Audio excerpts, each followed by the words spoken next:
బగారా అన్నం చాలా రుచిగా రావాలంటే ఇలా చేసుకోండి. ఫంక్షన్లో చేసే టేస్ట్ వచ్చుద్ది. ఇలా డాల్డా అయితే పోసుకొని దీంట్లో వచ్చేసి దాల్చిన చెక్క, బండ పువ్వు, ఏలకులు, బిర్యానీ పువ్వు, అలాగే బగారాకు ఇవన్నీ వేసుకొని మంచిగా పచ్చిమిర్చి అయితే కట్ చేసుకొని మంచిగా వేసుకొని ఉల్లిపాయలు కూడా వేసుకొని మంచిగా మూడు కలపండి. ఆ తర్వాత కొత్తిమీర, కొంచెం పుదీనా వేసుకోండి. ఇవి కూడా మంచిగా వేగనియండి. ఆ తర్వాత అల్లం వేసి వేగినాక మనం ఎన్ని గ్లాసులు అయితే బియ్యం పోస్తామో ఒక గ్లాసుకి 2 గ్లాసులు చొప్పున వాటర్ పోసుకోండి.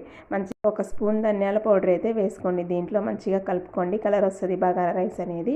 ఇంకా దీంట్లో ఉప్పు కూడా వేసుకోండి. ఆ తర్వాత మనం కట్ చేసి పెట్టుకున్న క్యారెట్ మేకర్లు వేసుకోండి. వేసుకున్నాక మనం నానబెట్టుకున్న బియ్యాన్ని ఈ ఎసరులో వేసుకోండి, మసలి ఎసరులో. ఆ తర్వాత మంచిగా మొత్తం కలపండి. కలిపేసి మూత పెట్టేసి ఒక గిన్నె పెట్టండి.